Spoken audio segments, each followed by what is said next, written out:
ಸಣ್ಣ ಪುಟ್ಟ ಗ್ರಾಮದಲ್ಲಿ ಅಷ್ಟು ದೊಡ್ಡ ಮಹಾನ್ ನಾಯಕರ ಒಂದು ಶತಾಬ್ದಿಯನ್ನು ಆಚರಿಸೋದು ಭಾಳ ಸಂತೋಷ. ಸಂವಿಧಾನದ ಪೀಠಿಕೆಯನ್ನು ಓದಿ ಹೇಳಿದ್ರು ಅಚ್ಚ ಕನ್ನಡದಲ್ಲಿ. ಆ ಕಾಲಕ್ಕೆ ಅವ್ರ ಜ್ಞಾನ, ಡಾಕ್ಟರ್ ಬಿ ಆರ್ ಅಂಬೇಡ್ಕರ್ ಅವ್ರ ಜ್ಞಾನ ನಿಜವಾಗ್ಲೂ 1940 45 46 47 ನಂತರ ಆ ಸಂವಿಧಾನವನ್ನು ಕರಡನ್ನು ತಯಾರಿಸೋ ಟೈಮಲ್ಲಿ ಆ ಕಾಲಕ್ಕೆ ಅವ್ರಿಗೆ ಎಷ್ಟು ಮುಂದಿನ ವಿಷನ್ ಇತ್ತು, ದೂರಾಲೋಚನೆ ಇತ್ತು, ಏನೇನು ಬೇಕು ಸಮಾಜಕ್ಕೆ, ಮತ್ತು ಸಮಾಜದಲ್ಲಿರೋ ಪಿಡುಗುಗಳನ್ನ ತೊಲಗಿಸ್ಬೇಕಾದ್ರೆ ಯಾವುದು ಬದ್ಧವಾಗಿ ಕಾನೂನನ್ನು ಮಾಡಬೇಕು. ನೀವು ಯಾರಾದರೂ ಸಂವಿಧಾನನ ಪೂರ್ತಿ ಓದಿದ್ರೆ, ಮನೆಯಲ್ಲಿ ನೀವು ತಂದೆ ತಾಯಿ ಯಾರು ವಿದ್ಯಾಭ್ಯಾಸ ಮಾಡಿಲ್ಲೋ ಅವ್ರಿಗೆ ಬಲವಂತ ಮಾಡಿ ಸಣ್ಣದೊಂದು ಬುಕ್ ಕೊಟ್ಟು ಓದಿಸಿ. ಅದರಲ್ಲಿ ಎಷ್ಟು ಚೆನ್ನಾಗಿದೆ ಅಂದರೆ, ನೂತನವಾಗಿ ಪ್ರಾರಂಭವಾಗಿರುವ ಶ್ರೀವೇಣು ಟಿವಿಎಸ್ ಶೋರೂಮ್ನಲ್ಲಿ ಟಿವಿಎಸ್ ಕಂಪನಿಯ ಎಲ್ಲಾ ರೀತಿಯ ಪೆಟ್ರೋಲ್ ಮತ್ತು ವಿದ್ಯುತ್ ಚಾಲಿತ ಬೈಕ್ಗಳಿಗಾಗಿ ಎಂದೇ ಭೇಟಿ ನೀಡಿ. ವಿಳಾಸ ಬೈಪಾಸ್ ರಸ್ತೆ, ಮಾರುತಿ ನೆಕ್ಸಾ ಕಾರ್ ಶೋರೂಮ್ ಪಕ್ಕ, ಕೋಲಾರ. ಹೆಚ್ಚಿನ ಮಾಹಿತಿಗಾಗಿ ಸಂಪರ್ಕಿಸಿ 9986833899 ಅಥವಾ 9986933299. ನಾನು ಓದಿರೋದು MSc ಬಾಟ್ನಿ ಸೈನ್ಸ್. ನನಗೆ ಸಂವಿಧಾನ ಆಗಲಿ ಹಿಸ್ಟ್ರಿ ಆಗಲಿ ನಾನು ಯಾವಾಗಲೂ ಹೈಸ್ಕೂಲಲ್ಲಿ ಏನೋ ಕಲಿಸಿದ್ರು ನಮ್ಮೂರ ಗೌರ್ಮೆಂಟ್ ಸ್ಕೂಲಲ್ಲಿ, ಇದು ಮಿಡಲ್ ಸ್ಕೂಲಲ್ಲಿ ಮತ್ತು ಪಾರ್ಶ್ವನಹಳ್ಳಿಯಲ್ಲಿ. ಅದಾದಮೇಲೆ ಬೆಂಗಳೂರಿಗೆ ಹೋದ್ಮೇಲೆ ನಾವೇನು IAS IPS ಎಕ್ಸಾಮ್ಗೆ ಓದೋಕ್ಕೆ ಶುರು ಮಾಡಿದ್ವಿ, ಆಗ ಸಂವಿಧಾನನ ಒಂದು ಪುಸ್ತಕವನ್ನು ನಮಗೆ ಕಂಪಲ್ಸರಿ ಇತ್ತದು, ಓದಲೇಬೇಕು. ಆ ಪ್ರಿಯಾಂಬಲ್ ಅಂತ ಏನು ಕನ್ನಡದಲ್ಲಿ ಅವ್ರು ಹೇಳೋ ಮುನ್ನುಡಿ ಎಷ್ಟು ಬ್ಯೂಟಿಫುಲ್ ಆಗಿದೆ. We the people of India solemnly resolve to constitute India into socialist secular democratic ಅಂತ ಅಷ್ಟು ಬ್ಯೂಟಿಫುಲ್ ವರ್ಡ್ಸಲ್ಲಿ ಇಂಗ್ಲೀಷ್ನಲ್ಲಿ ಬರೆದಿರೋದು ಅವರು. ಡಾಕ್ಟರ್ ಬಿ ಆರ್ ಅಂಬೇಡ್ಕರ್ ಅವರು ಇಂಗ್ಲೀಷ್ನಲ್ಲಿ ಬರೆದಿರೋದು.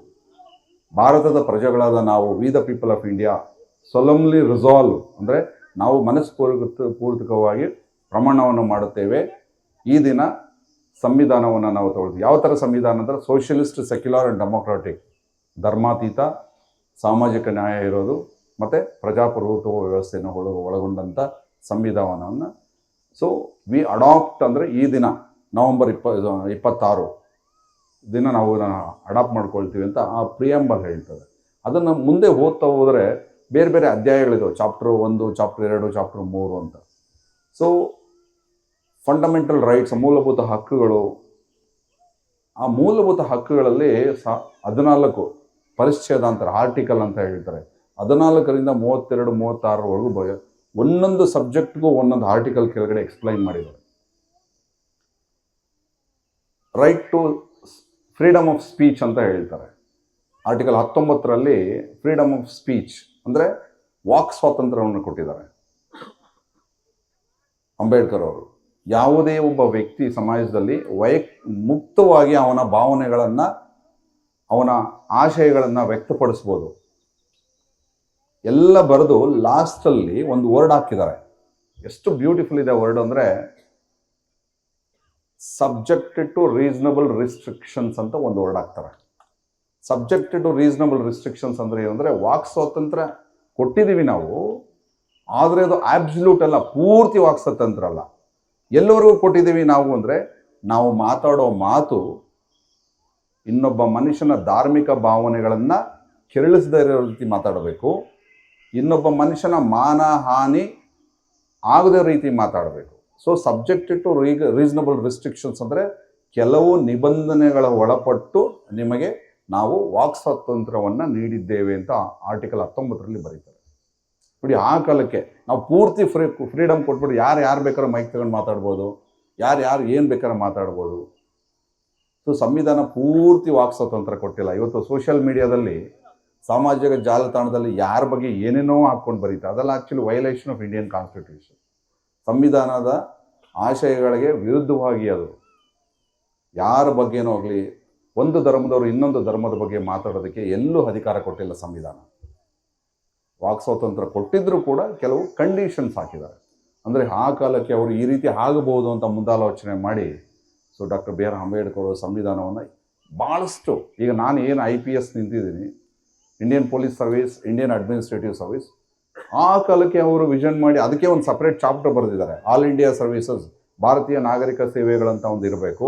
ಆ ಭಾರತೀಯ ನಾಗರಿಕ ಸೇವೆಗಳಿಗೆ ಯಾರು ಸೆಲೆಕ್ಷನ್ ಮಾಡಬೇಕು, ಯೂನಿಯನ್ ಪಬ್ಲಿಕ್ ಸರ್ವಿಸ್ ಕಮಿಷನ್ ಅಂದರೆ ಏನು, ಆ ಎಕ್ಸಾಮ್ಸ್ ಯಾವ ರೀತಿ ಕಂಡಕ್ಟ್ ಮಾಡಬೇಕು ಅಂತ ಆಗಲೇ ಬರೆದಿದ್ದಾರೆ. ಆಮೇಲೆ IAS IPSನ ಸೆಲೆಕ್ಷನ್ ಮಾಡಿ ಕೇಂದ್ರ ಸರ್ಕಾರ, ರಾಜ್ಯ ಸರ್ಕಾರಗಳಿಗೆ ನಮ್ಮನ್ನು ಡೆಪ್ಯುಟೇಷನ್ ಮೇಲೆ ಕಳಿಸಿರ್ತಾರೆ. ಅಂದರೆ ನಾವೆಲ್ಲ ಕೇಂದ್ರ ಸರ್ಕಾರದ ಅಧಿಕಾರಿಗಳು, ಆದರೆ ಕೆಲಸ ಮಾಡ್ತಿರೋದು ರಾಜ್ಯ ಸರ್ಕಾರದಲ್ಲಿ. ನಮ್ಮ ಸರ್ವೀಸು, ನಮ್ಮ ಕಂಡೀಷನ್ಸ್ ಎಲ್ಲ ಕೇಂದ್ರ ಸರ್ಕಾರದ ಅಡಿಯಲ್ಲಿರುತ್ತೆ. ಇದನ್ನೆಲ್ಲ 1950s ವಿಜುವಲೈಸ್ ಮಾಡಿ ಮುಂದಾಲೋಚನೆ ಮಾಡಿ ಬರೆದಂಥವ್ರು ಡಾಕ್ಟರ್ BR ಅಂಬೇಡ್ಕರ್.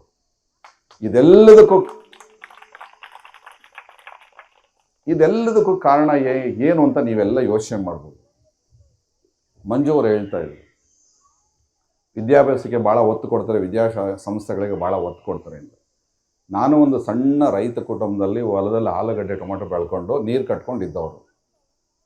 ಆದರೆ ನನಗೆ ಹಾಗೆ ಬೆಂಗಳೂರಿಗೆ ಹೋಗಿ ಬೆಂಗಳೂರಿನಲ್ಲಿ ನೆಲೆ ನಿಂತು ಅಲ್ಲಿ IPS ಸೇರಿ ಭಾಳಷ್ಟು ಕಡೆ ಕೆಲಸ ಮಾಡಿ ನನಗೇನು ಸರಿ ಅನಿಸುತ್ತೋ ಅದನ್ನು, ಅಂದರೆ ಯಾರಾದರೂ ಬಂದರೆ 2 ನಿಮಿಷದಲ್ಲಿ ನ್ಯಾಯ ಕೊಡಬೇಕು ಅಂತ ನನಗೆ ಹೇಗೆ ಅಷ್ಟು ಧೈರ್ಯ, ಅಷ್ಟು ಕ್ಲಾರಿಟಿ ಬಂತು?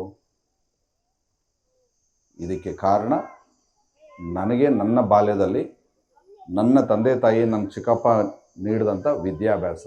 ಸೊ ವಿದ್ಯಾಭ್ಯಾಸ ಪ್ರತಿಯೊಬ್ಬ ಮನುಷ್ಯನಿಗೂ ಭಾಳಷ್ಟು ಮುಖ್ಯ ಇದೆ. ಅವ್ರು ಏನೇ ಸಾಧನೆ ಮಾಡಬೇಕಾದ್ರೂ ವಿದ್ಯಾಭ್ಯಾಸದ ಮುಖಾಂತರ ಸಾಧನೆ ಮಾಡ್ಬೋದು. ಹಾಗಾಗಿ ನಾನು ನಿಮಗೆಲ್ಲ ಕೇಳ್ಕೊಳ್ಳೋದಷ್ಟೇ, ನಿಮ್ಮ ಮಕ್ಕಳಿಗೆ ಒಂದು ಒಳ್ಳೆ ಒಂದು ಶಿಕ್ಷಣವನ್ನು ಕೊಡಿಸಿ.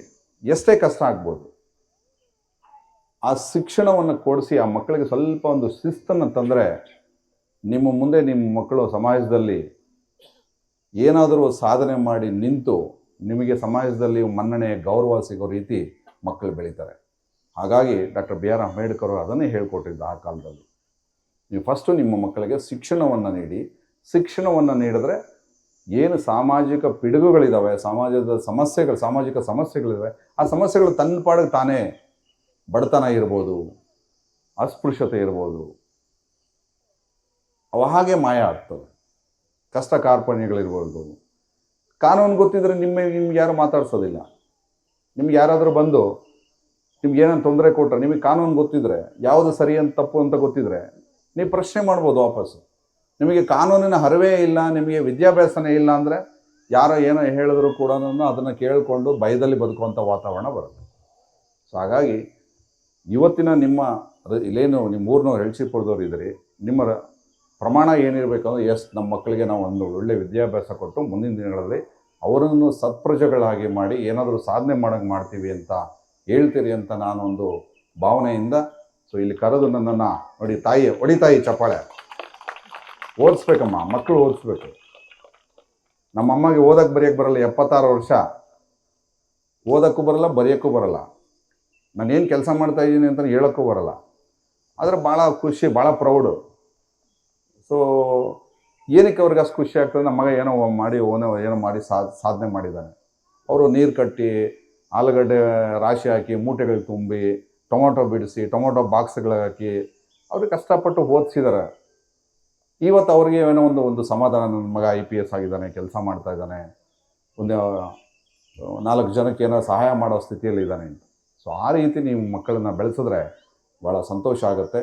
ಸೊ ಇದೇನಿವತ್ತು ಈ ಜಮೀನು ಕೊಟ್ಟವ್ರನ್ನ ನೆನೆಸ್ಕೊಂಡ್ರೆ ನಿಜವಾಗ್ಲೂ ಭಾಳ